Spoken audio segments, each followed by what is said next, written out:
Queridos, da ocasião retrasada, o Arnold pregou, e aí algumas pessoas falaram, mas quem é aquele pastor e tal, teve eu errei de não ter apresentado, eu pensava que todo mundo conhecia o Arnold Ferreira Jansen, que já está conosco aqui, 3 anos, Arnold? 3 anos aqui. Então da vez passada eu apresentei, essa é a última vez que eu vou apresentar. O Arnold trabalha na nossa igreja, trabalha diretamente com o pastor André Viana, no Ministério Atitude, e ele está mais à frente com os nossos adolescentes ali, debaixo do comando do pastor André, e ele lida com essa faixa etária, tem sido uma bênção. A esposa dele, a Lorena, tem sido uma bênção com as nossas jovens, aconselhando, um casal maravilhoso, um presente. Deus tem dado grandes presentes para essa igreja. Deus tem dado grandes presentes para essa igreja. O pastor Paulo Marinho, a missionária Fernanda, uma bênção que Deus deu. Eu sou muito grato a Deus pelas pérolas, pastor André, a missionária Carol, uma bênção de Deus, o ministro Cláudio. Graças a Deus, que Deus continue a mandar. Vocês sabem que nós estamos atrás de um ministro de educação. Eu estou tapando o buraco, por enquanto a irmã Olga se mudou para o Rio e eu estou interinamente. Nós estamos pedindo que o Senhor traga, que Deus traga o homem que Ele quer para estar à frente desse departamento. Isso não tinha nada a ver, mas me deu vontade de compartilhar. Eu queria orar por esse servo do Senhor. Pai querido, que as palavras dos lábios do teu filho e o meditar do seu coração sejam agradáveis a ti, rocha nossa e redentor nosso. O povo apoiando diz: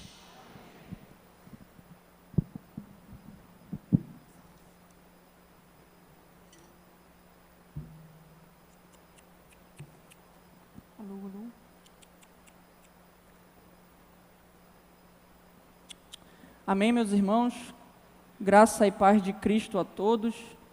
É um grande privilégio estar novamente com os irmãos, podendo compartilhar um pouco da palavra de Deus. Mas, sem mais delonga, abra comigo a sua Bíblia no Salmo de número 4. Salmo de número 4.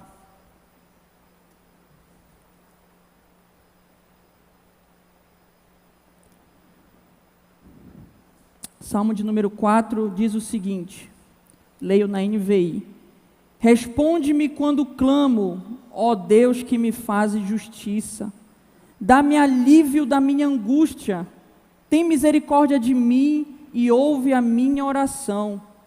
Até quando vocês, ó poderosos, ultrajarão a minha honra? Até quando estarão amando ilusões e buscando mentiras? Saibam que o Senhor escolheu o piedoso. O Senhor ouvirá quando eu o invocar. Quando vocês ficarem irados, não pequem. Ao deitar-se, reflitam nisso e aquietem-se. Ofereçam sacrifícios como Deus exige e confiem no Senhor. Muitos perguntam: quem nos fará desfrutar o bem? Faze, ó Senhor, resplandecer sobre nós a luz do teu rosto. Encheste o meu coração de alegria, alegria maior do que aqueles que têm fartura de trigo e de vinho. Em paz me deito e logo adormeço, pois só tu, Senhor, me fazes viver em segurança. Vamos orar mais uma vez. Senhor Deus, Pai, aqui diante de nós, Senhor, está a tua palavra, ó Pai. Nosso pedido agora, Senhor, é que tu fale conosco, Senhor. Que não seja eu, mas o teu Espírito Santo falando em nossos corações. É o que eu te peço e desde já te agradeço. Amém. Bem, o século XVI foi talvez um dos séculos mais importantes na história do cristianismo. Nele nós tivemos o grande movimento que nós conhecemos hoje como a Reforma Protestante. Resumidamente, esse movimento que aconteceu ali na Europa Ocidental tinha como objetivo reformar, renovar aspectos doutrinários, éticos e eclesiásticos que estavam vigentes na Igreja Católica Romana, e fazer com que tudo isso se espelhasse cada vez mais no padrão revelado nas Escrituras. Seguindo esse movimento, muitos reformadores, principalmente os mais radicais, perderam propriedades, foram separados das suas famílias, perseguidos, exilados e martirizados pela Igreja Católica por causa da sua fé. Muitos desses reformadores, quando meditavam nesse salmo que nós acabamos de ler, entendiam ele como uma reflexão, tanto do lamento que é expresso corretamente nesse tipo de situação, uma situação de perseguição, uma situação de adversidade, quanto também da confiança que os crentes devem ter na misericórdia e na providência de Deus em todas as circunstâncias. Enquanto o contexto histórico desse salmo é a fuga de Davi de Jerusalém durante uma rebelião liderada contra ele por seu filho Absalão, você encontra esse relato lá em 2 Samuel, do capítulo 13, versículo 23, até o capítulo 17, versículo 29. Mas, da perspectiva dos reformadores, esse salmo era um modelo para aqueles que passavam por circunstâncias parecidas, como aconteceu com muitos deles, muitos daqueles homens e suas famílias também, tanto na perseguição, como na questão de se apegar a Deus em meio a tudo isso. Então o Salmo 4, juntamente com o Salmo 3, como a gente acabou de falar, eles foram escritos muito provavelmente nesse contexto de perseguição contra Davi por parte do seu filho Absalão. E em ambos os salmos, tanto o Salmo 3 e o Salmo 4, nós podemos ver que Davi está cercado por sofrimento, por injustiça e por opressão. Porém, nós percebemos também que no meio de toda essa crise familiar que Davi se encontrava, ele se volta para o Senhor, buscando nele encontrar esperança e paz para sua alma angustiada.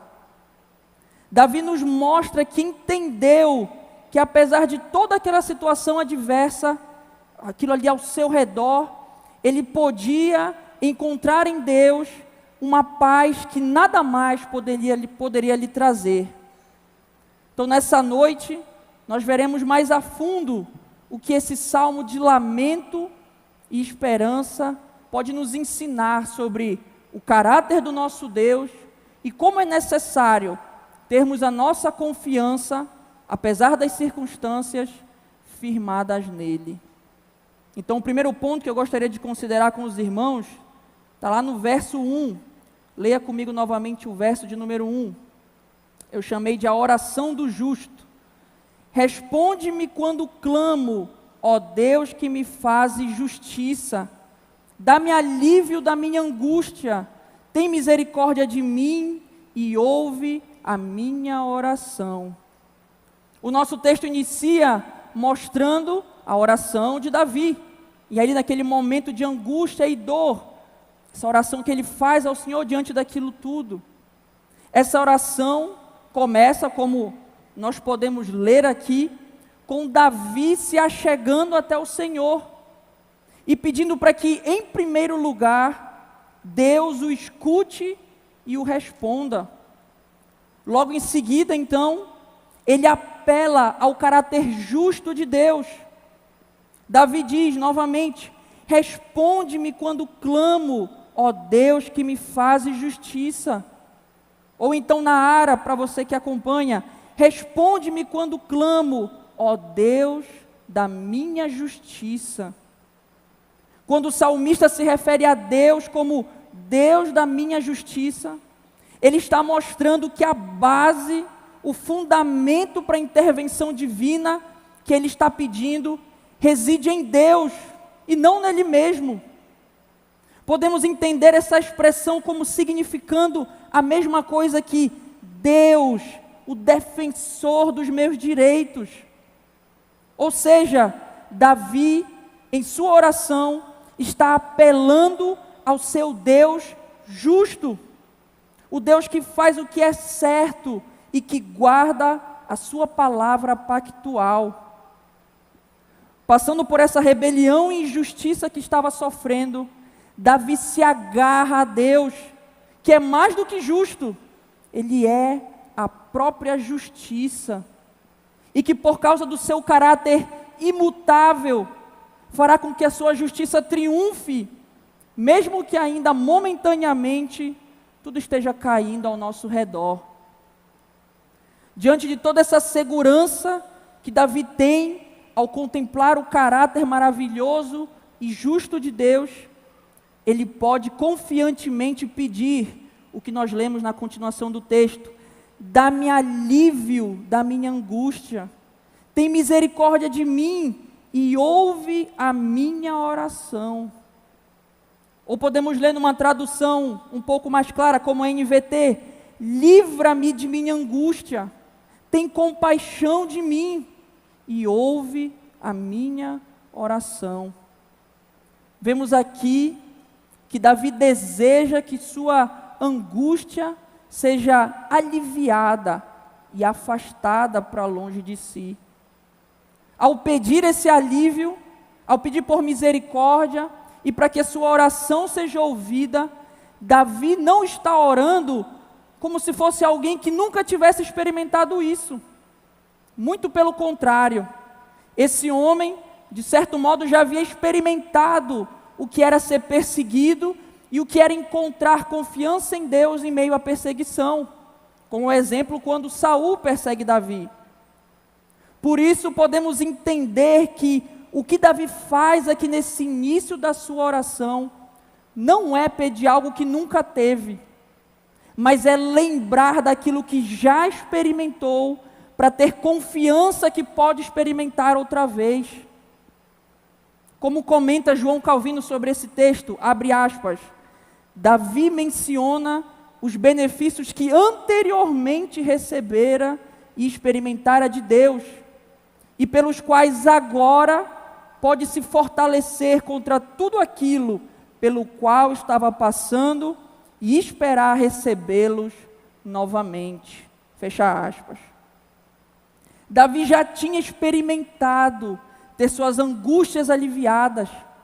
Davi já havia experimentado a misericórdia do Senhor, já havia experimentado ter suas orações ouvidas. Agora, portanto, ele quer trazer tudo isso à memória, porque ele crê que o mesmo Deus que um dia tinha dado todas essas coisas a ele, não mudou. E pode, como Deus justo e imutável que é, caso ele queira, dar novamente. Esse versículo traz muitas aplicações para mim e para você hoje. Queria destacar algumas delas. Primeira aplicação: lembrar das misericórdias passadas é uma grande fonte de força para suplicarmos pelas misericórdias presentes. Eu tenho total convicção de que todos nós, todos que estão aqui, todos que estão me ouvindo pelo YouTube, todos nós já experimentamos em grande medida da perfeita graça de Deus. Em algum momento já estivemos como Davi, pressionado pelas angústias, cercado pelas tribulações, com tudo caindo ao nosso redor. Mas se estamos aqui hoje, é porque o Senhor, de alguma forma que nem conseguimos explicar, nos livrou daquilo tudo. Por isso, se você hoje está novamente em uma situação parecida, ou até pior do que antes, no casamento, no seu trabalho, na sua casa, na sua família, no seu colégio, na sua faculdade, o Espírito Santo está nos mostrando, por meio da oração de Davi, que precisamos lembrar que o nosso Deus é imutável, que o mesmo Deus que me auxiliou antes, pode me auxiliar agora também. E acima de tudo, para o crente, que todas as coisas, boas, ruins, tudo, cooperam para a nossa santidade, coopera para sermos mais parecidos com o nosso Mestre Jesus. Romanos 8, 38 e 39. Segunda aplicação, até o melhor dos santos ainda precisa apelar à misericórdia e à graça soberana de Deus. Mesmo Davi, o homem segundo o coração de Deus, como diz 1 Samuel 13, 14, não está isento do sofrimento. Esse grande rei de Israel não está isento da necessidade de apelar à misericórdia e graça de Deus. De igual modo, nós também não estamos. Diante do sofrimento, da dor, da tribulação, da angústia, não há outro a não ser o eterno Deus que possa nos livrar daquilo, ou fazer com que toda dor coopere para o nosso bem. E isso ataca diretamente o nosso orgulho, meus irmãos. Nós naturalmente queremos resolver as coisas pela força do nosso braço, pela quantidade de dinheiro que temos, ou ainda pelo status que possuímos. Porém, Deus nos mostra aqui que nada disso é suficiente. Não há nada além de Deus que possamos nos apoiar e confiar quando o dia mal chegar. Não há nada que pode trazer real segurança, a não ser o Deus eterno e imutável, o Deus justo, que é o Deus que nós servimos. Logo, eu lhe convido a refletir comigo, em que ou em quem eu tenho colocado a minha segurança? Quando a dor vem, quando o problema vem, em que ou em quem você tem colocado a sua segurança? Quando o sofrimento chega, a quem você tem recorrido primeiro? Todos, sem exceção, necessitamos da misericórdia e da graça de Deus. E enquanto não crermos verdadeiramente nisso, as nossas lutas parecerão muito mais difíceis do que realmente são. O segundo ponto que eu gostaria de considerar com os irmãos é a exortação aos ímpios. Está lá no verso 2 ao verso 5. Verso 2 ao verso 5. Leia comigo novamente.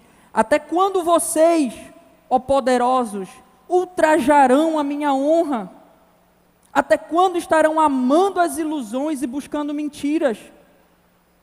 Saibam que o Senhor escolheu o piedoso. O Senhor ouvirá quando eu o invocar. Quando vocês ficarem irados, não pequem. Ao deitar-se, reflitam nisso e aquietem-se. Ofereçam sacrifícios como Deus exige e confiem no Senhor. Pelo desenrolar do texto, da oração até aqui, a exortação que Davi vai fazer àqueles homens, podemos perceber que talvez a perseguição contra Davi, ela não se limitava, não se dava apenas ao âmbito físico, mas Absalão e os seus homens tentavam difamar ou caluniar o rei Davi.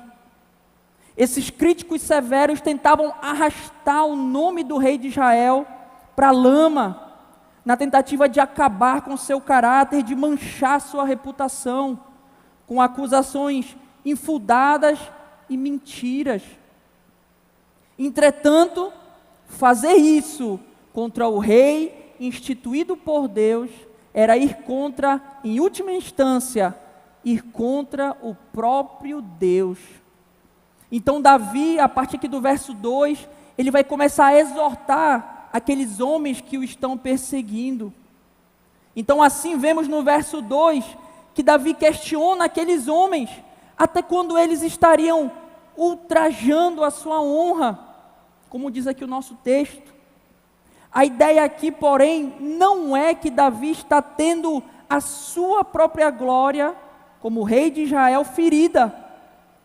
Mas podemos entender esse trecho da seguinte forma: até quando vocês, meros homens mortais, desonrarão aquele em quem eu me glorio?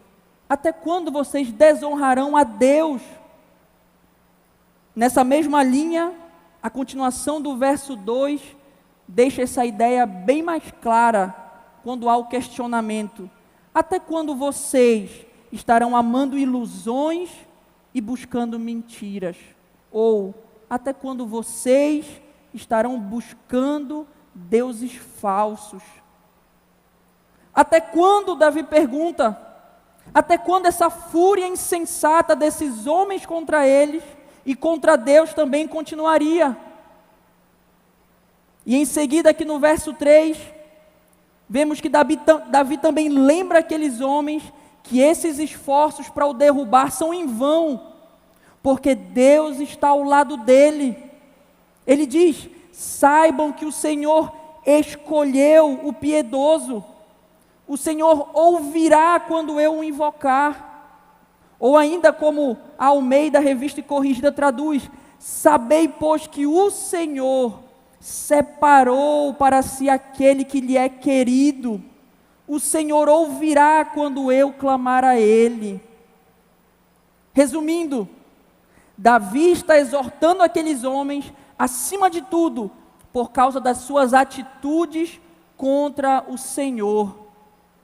Está os acusando de desonrarem, abandonarem o Deus de Israel e seguirem a deuses falsos, a ídolos.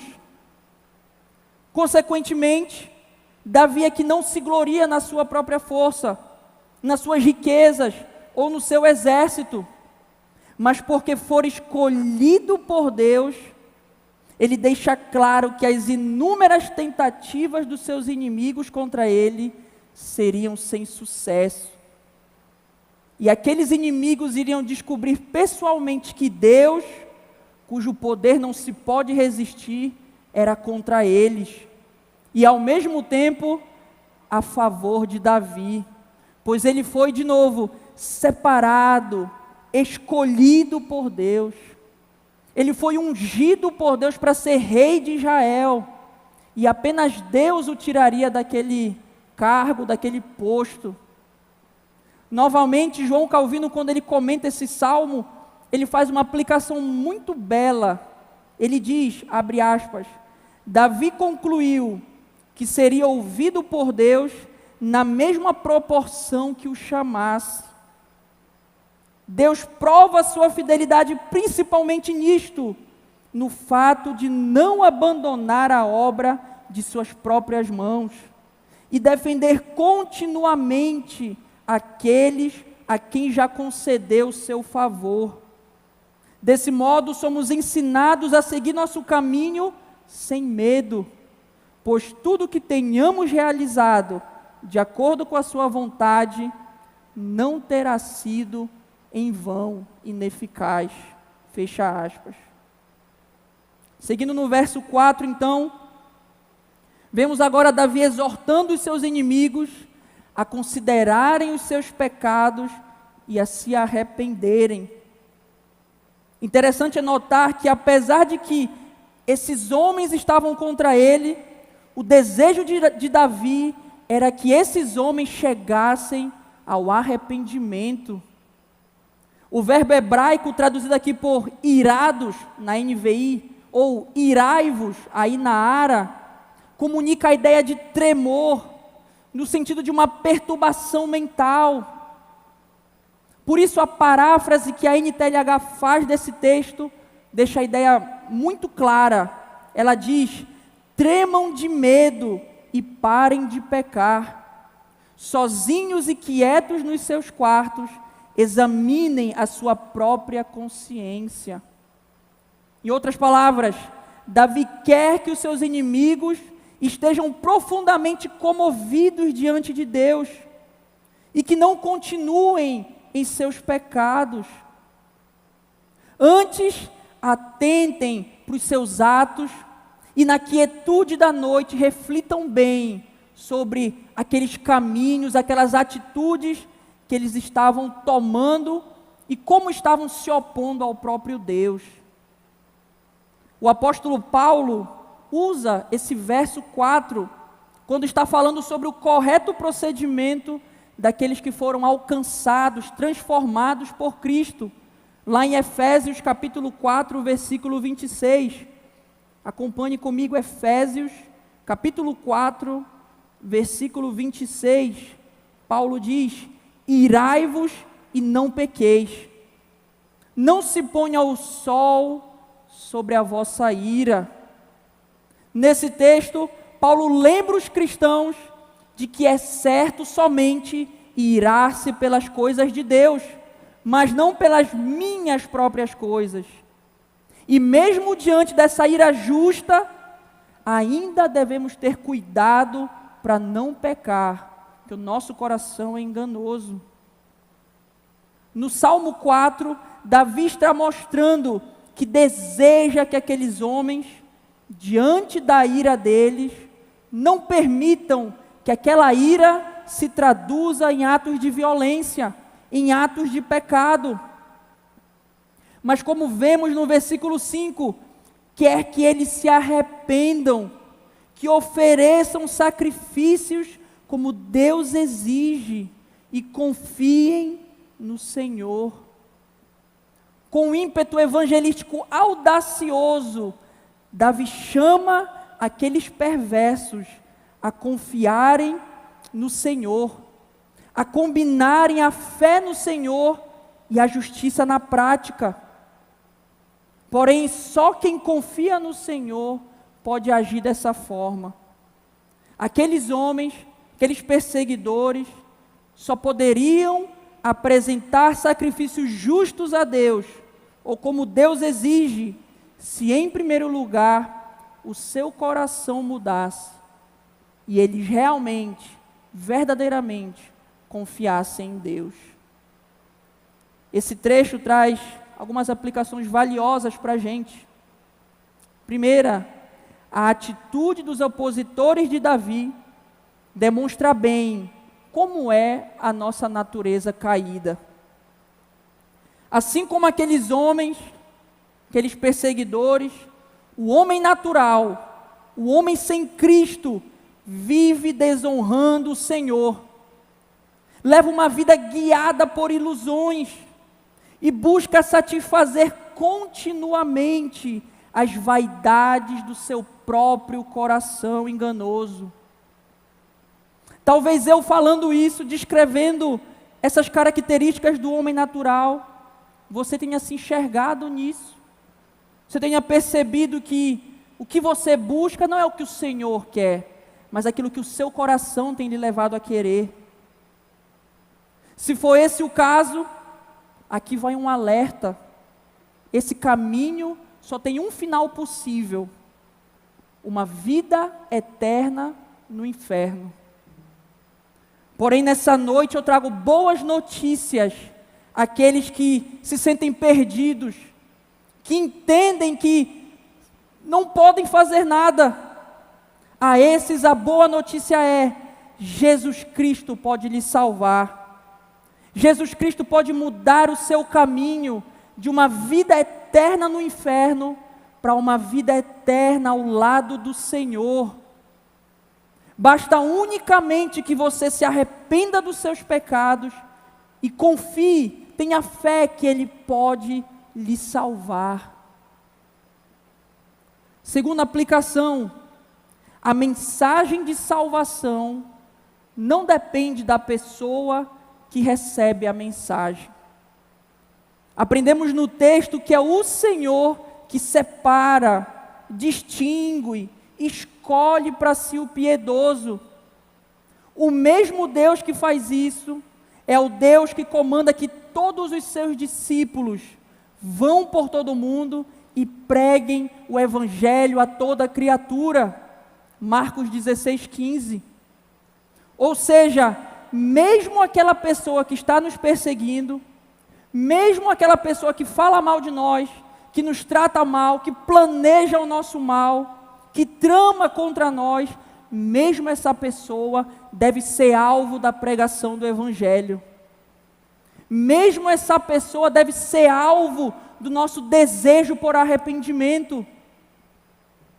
Não somos chamados para sermos, como dizem aí, fiscais de salvação. Não somos chamados para ser fiscais de salvação de ninguém.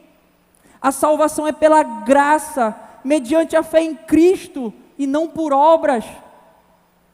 O nosso papel como discípulos de Cristo é pregar o Evangelho a toda criatura, apesar do que essa criatura fez ou continua fazendo, contra nós ou contra qualquer outra pessoa. Terceiro ponto que eu gostaria de considerar com os irmãos, está no verso 6 ao verso 8, a segurança do justo. Verso 6 ao verso 8. Muitos perguntam: quem nos fará desfrutar o bem? Faze, ó Senhor, resplandecer sobre nós a luz do teu rosto. Encheste o meu coração de alegria, alegria maior do que aqueles que têm fartura de trigo e de vinho. Em paz me deito e logo adormeço, pois só tu, Senhor, me fazes viver em segurança. No final do Salmo, Davi, após reconhecer as suas necessidades, a sua dependência pela misericórdia do Senhor, e expressar o seu desejo para que os seus perseguidores se arrependessem, ele vai concluir a sua oração, mostrando o contraste entre a sua própria satisfação, entre a sua própria segurança, mesmo em meio a tudo aquilo, contra a inquietação dos ímpios nas melhores circunstâncias em que eles podem estar. No versículo 6, vemos Davi supondo a pergunta de um interlocutor: quem nos fará desfrutar o bem? Podemos perceber que há muitas pessoas que desejam prosperidade e felicidade, anseiam sempre por ver algum bem, mas um bem segundo o seu próprio coração. O problema está em que essas pessoas, elas querem as bênçãos sem o abençoador. Querem o bem, de acordo com o que entendem que é bem, sem o bem supremo, que é Deus. Ao contrário dessas pessoas, Davi vai direto à fonte de todo o bem, quando diz: faze, ó Senhor, resplandecer sobre nós a luz do teu rosto. Obviamente que Deus não possui um rosto físico. Então, quando Davi está usando essa expressão, resplandece a luz do teu rosto, ele está fazendo alusão à bondade, à graça de Deus. Parafraseando essa frase, poderíamos dizer: ó Senhor, muitos procuram o bem em coisas vãs, mas eu te peço, mostra-nos a tua bondade, mostra-nos o teu favor. E ele continua no versículo 7, encheste o meu coração de alegria, alegria maior do que a daqueles que têm fartura de trigo e de vinho. Davi está declarando que a sua alegria no Senhor excede em muito a alegria dos ímpios, quando seus celeiros estão abarrotados de cereal e os seus tonéis estão cheios de vinho. Ou como diz o reformador John Knox, a colheita farta de grãos e de vinho nunca trouxe alegria como aquela alegria que tu colocaste em meu coração. Davi, em meio à perseguição, em meio à calúnia, mostra que desfruta de uma segurança e de uma alegria muito maior e plena do que aqueles que o perseguem podem experimentar, mesmo que tenham tudo aquilo que eles querem. Por isso, confiando em Deus para receber misericórdia, graça, segurança e alegria, Davi pode orar convicto, antes de dormir, aquilo que ele escreve no verso 8: em paz me deito e logo adormeço, pois só tu, Senhor, me fazes viver em segurança. Diante da certeza da suficiência plena do Senhor, a agitação interior do salmista cessa. Aquele homem que começou orando, de certa forma agitado, angustiado, agora pode se deitar em paz e logo pegar no sono, pois sabe que o Senhor o faz repousar seguro. Podemos extrair desse texto preciosas aplicações para nossas vidas. E a primeira, em Deus podemos encontrar o verdadeiro bem e a verdadeira alegria.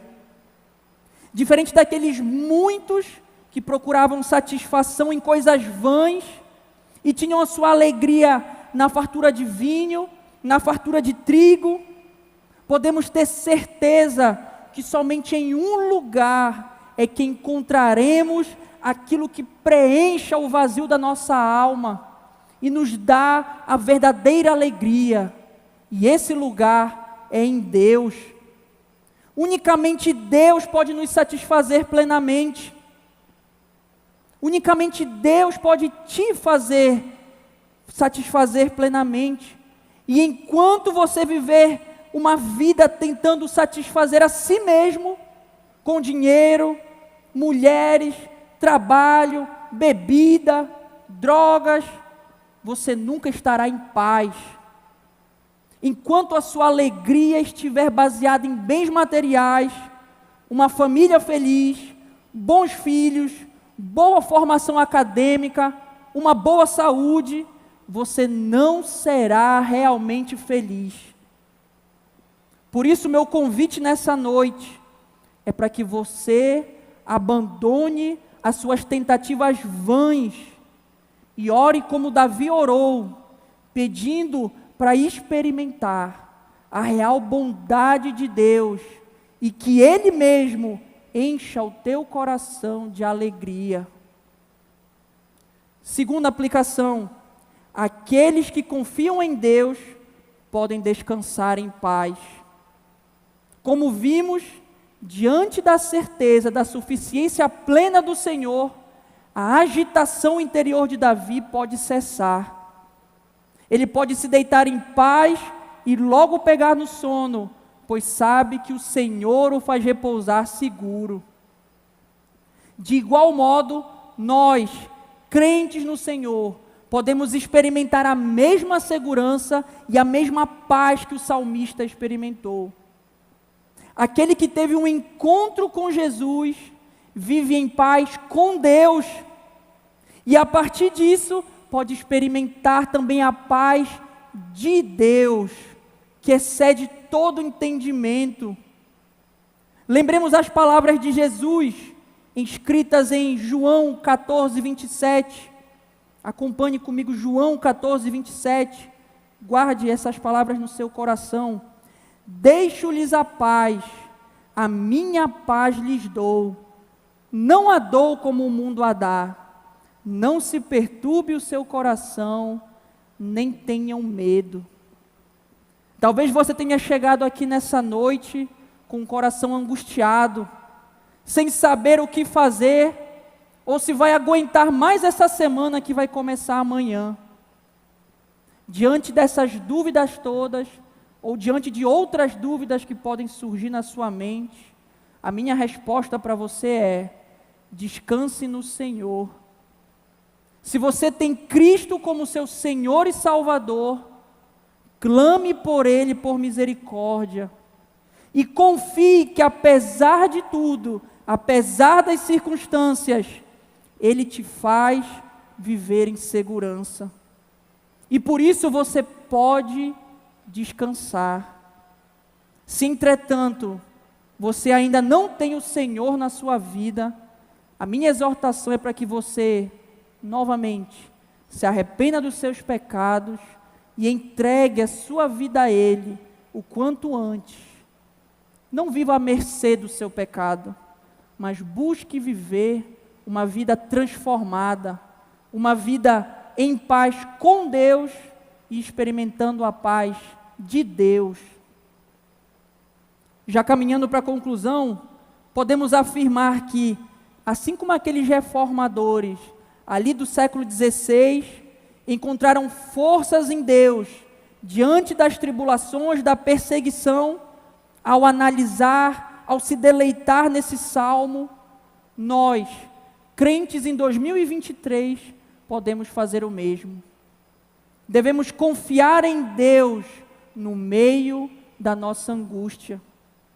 Que diante de todo sofrimento e toda preocupação, possamos confiar em Deus e declarar como Davi: em paz me deito e logo adormeço, pois só Tu, Senhor, me fazes viver em segurança. Em nome de Jesus, amém. Vamos orar novamente. Senhor nosso Deus, nosso Pai, muito obrigado, Senhor, pela Tua palavra colocada diante de nós. Te louvamos, Senhor, pela misericórdia que Tu teve, Senhor, pela nossa vida. Te pedimos agora, ó Pai, que o Senhor crie em nós, Senhor, essa confiança, ó Pai. Nos ajuda, Senhor, diante de tudo aquilo que sofremos e enfrentamos, a depositar a nossa confiança em Ti, ó Pai. Nos ajude a descansar, Senhor, nossa cabeça no nosso travesseiro, lembrando que Tu nos fazes viver em segurança. Tu és a nossa fonte, Tu és a nossa torre forte, Senhor. Fica conosco, nos dá graça nessa nova semana. Em nome de Jesus, amém.